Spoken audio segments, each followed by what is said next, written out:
Thank you for calling customer service. This is Melanie. How can I help you today? Why was my card declined?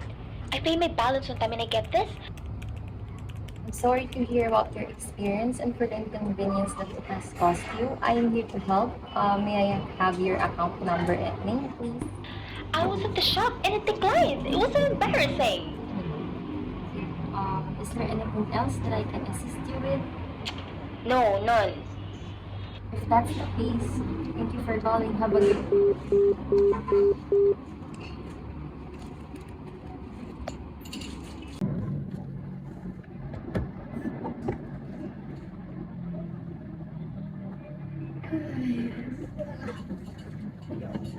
Okay. Baka may extra pa dyan. Medyo kapos pa kasi ngayon eh. Bayaran na ng rent namin. Magagalit na naman si madam. Ngit, ako pa talaga pinulog eh. Sorry kung natin makabayan ako magbibigay yung sinawag natin. Sige, okay lang. Naiintindihan ko. Pero, mami mo, tumayong tanong si PR, baka bigyan ko na yung sahod, tapos ibigay na rin yung sahod ko. Sige, try ko mamaya. Okay. Makakaulit na rin. Shucks! Bakit, te? Nasukan ako ng call. Ayan kasi, ang sipag mo masyado.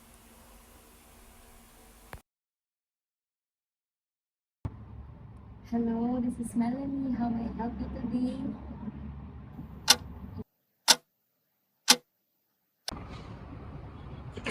Mel. Uy, meeting tayo. Ito na, maulit na tayo. Tawag ka ni PR. Ano naman? Uwi na ako. Hindi na ako pinauwi ng trabaho. Siguro, kadaman pa yung meeting na yan. Kaya nga, hindi kayo sahod natin. Pero hindi ka na kayo magpagalitan ni PR. Susunod-sunod pa ng kita natin. Kaya nga, baka lalo pa yung matahan at magalit.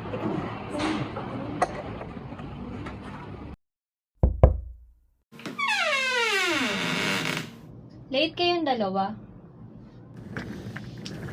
As I have said earlier, ang baba ng overall KPI ng team natin. Alam nyo ba yun? Although we already have our top performer, si Melanie.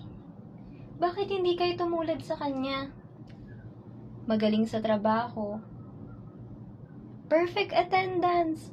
Reliable employee. At laging nag-OT. Maybe you can ask advice from her. Come on, bring in some effort. I don't think deserve niya yung incentives or bonus na kukuha niya. Or maybe, you deserve nothing at all. As I have said earlier, ang baba ng overall KPI ng team natin. Alam mo ba yun? Although we already have our top performer. Bakit hindi kayo tumulad sa kanya? Magaling sa trabaho. Perfect attendance. Reliable employee. Lagi nag-o-OT. Maybe you can ask advice from her.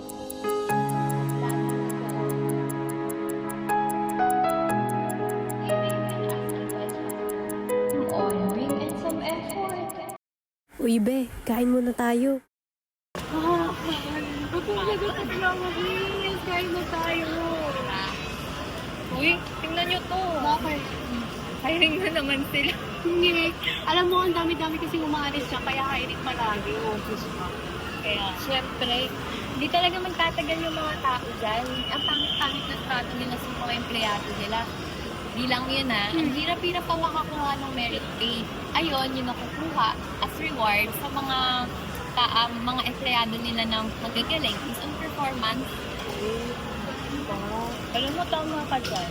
Pero alam mo, ako yung pinaka-nasipag na co-worker na ano naman. Tama ka Nakilala dyan. mo. Pero parang yung incentives naman, di tinibigay sa'yo. Kasi naman, ang taas-taas ng sinet nilang standard, ang hirap abutin. Gusto. Ano bang gusto nila? Doon na tayo tumira sa company. Sino ba sila? Ang Diyos. Right. As I was saying, naisip mo nga, be, parang imposible namang wala kang nagpapatuloy nun. Kaya nga feeling ko, what if it's our time to shine? Uy, bet. Diba? Sige, Magsilat na ba ako? Go na ba? Go na. Sige, sige. Oo, Mamaya, tara. kumain na muna kayo. Sige, sige. Kabusogi ako. Pero seriously guys, hindi pwedeng laging ganito. They should treat us right and fairly. Baka mamatay tayo sa gutom. Sa Uy, ano kayo tinitingin kay Chance? Kung gaano ko yung work mo? Uy, iiwan mo na kami, no? Uy, hindi. Ang interesting lang kasi nung company na to, may pa-curious pang nalalaman. Talaga? Tingin nga. Mga signs na nasa tamang kumpanya ka. Theories Edition. Number 1. Reinforcement Theory. Thorndike's Law of Effects states that a response followed by a reward is more likely to recur in the future. Kapag daw ang employee ay mataas ang performance, dapat daw silang bigyan ng reward para most likely ay maulit ito in the future. Kapag top performer ka tapos hindi ito ginagawa ng boss mo, mag-isip-isip ka na. Number 2. Expectancy Theory. Ito naman ay kapag ang isang employee ay nag-give ng kanilang best kasi may ina-expect sila na reward for their efforts. It also focuses on the effects of incentives. Halimbawa, you trust your manager's policy na kapag na-hit yung sales target ay magkakabonus ka. Kaya naman todo bigay ka sa work mo kasi may na-expect ng reward. Grabing motivation yan. Number 3. Intrinsic and extrinsic motivation. Ang intrinsic motivation ay kapag ginagawa mo ang work mo kasi enjoyable at fulfilling ito dahil may internal rewards like passion and personal growth. While ang extrinsic motivation naman Ay kapag nag-work ka para maka-earn ng external rewards like salary and bonuses or to avoid punishments. At number 4, agency theory. This is basically a way to explain the relationship between two main parties in a business, the principal and the agent. Yung principal, for instance, is the owner of the company, is someone who wants to direct someone else's behavior, while yung agent naman, like yung manager, ay yung person that is expected to act on behalf of the principal. Under agency theory naman ay yung outcome-oriented contract and behavior-based contract. An outcome-oriented contract pays for the results achieved, while a behavior-based contract pays for the efforts and actions taken. Pero which contracts should be used ba? There are 6 factors that can help decide. First is the risk aversion. Kapag ang employees o agents ay ayaw mag-take ng financial risks, they will resist outcome-oriented pay. Therefore, high risk aversion makes behavior-based contracts more likely. Second is the outcome uncertainty. Kapag ang profits ay highly unpredictable due to market conditions, ayaw naman ng employees na maapektuhan ang sweldo nila.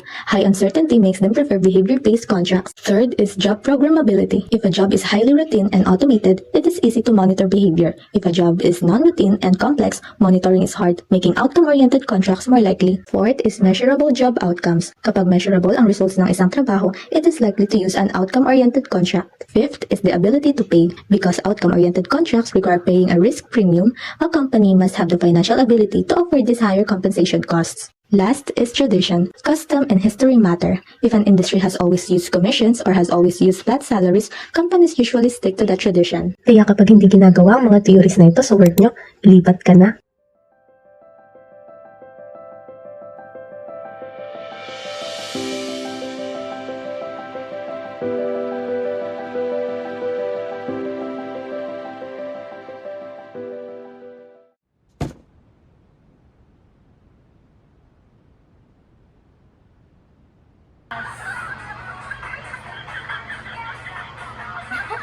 Yan, yung ginagawa mo.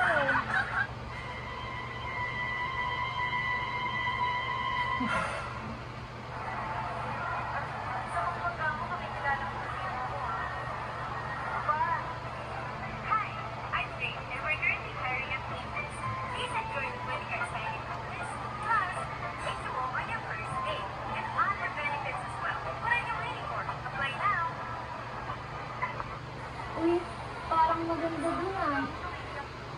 Kaso parang too good to be true. Legit kaya to?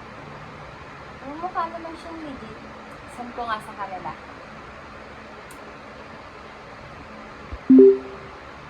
Yan.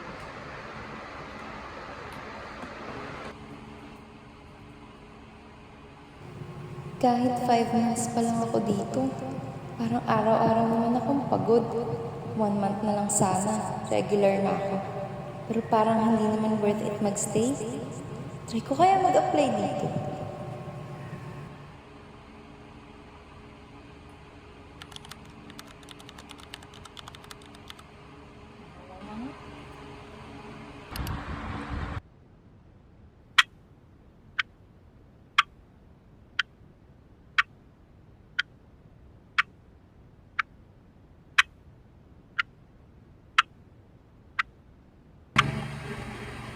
Ay, nakauling yun sa wakas.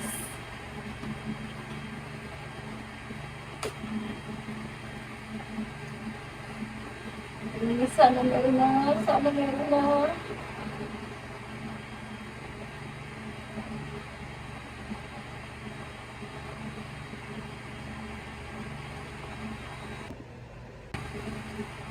Lang.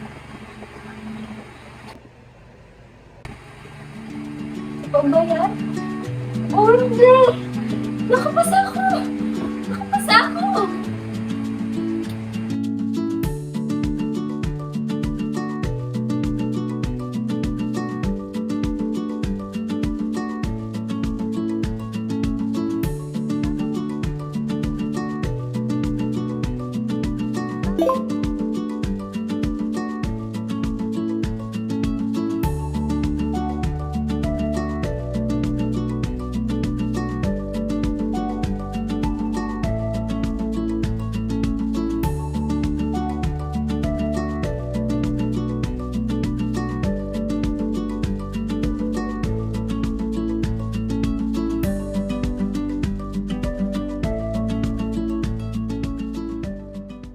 Sis, kausapin daw tayo ni TL.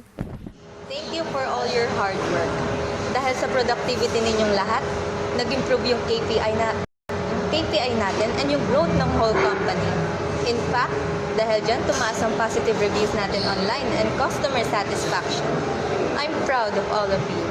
Hindi lang sa contribution nyo, but also sa pinakita nyong teamwork. I would like to commend Miss Melanie Flores for her incredible performance throughout her stay here in Index. She consistently delivers results, helps the team, and maintains quality sa work niya. Thank you, TL. Thank you, guys. Miss Lim, TL, sobrang laking bagay nito para sa akin.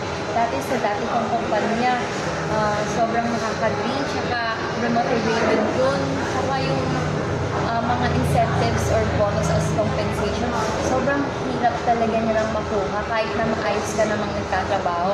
Kaya nga hindi rin ako nagtagal dun eh. And I think kaya hindi ako nagtagal dun dahil may mas better opportunity dito. And I found that opportunity here at Index. Kaya thank you, TL, and I hope to contribute more sa ating company para more bonus din. Salamat. Ano ka ba, Iha? Of course, we acknowledge and appreciate the hard work and dedication of our employees. That's why we believe their efforts should be recognized and rewarded through fair incentives and compensations.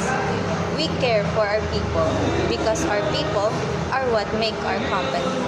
Basta, attend ka sa awarding sa Friday, ha? Siyempre naman, TL, kukunin ko yung bonus ko eh.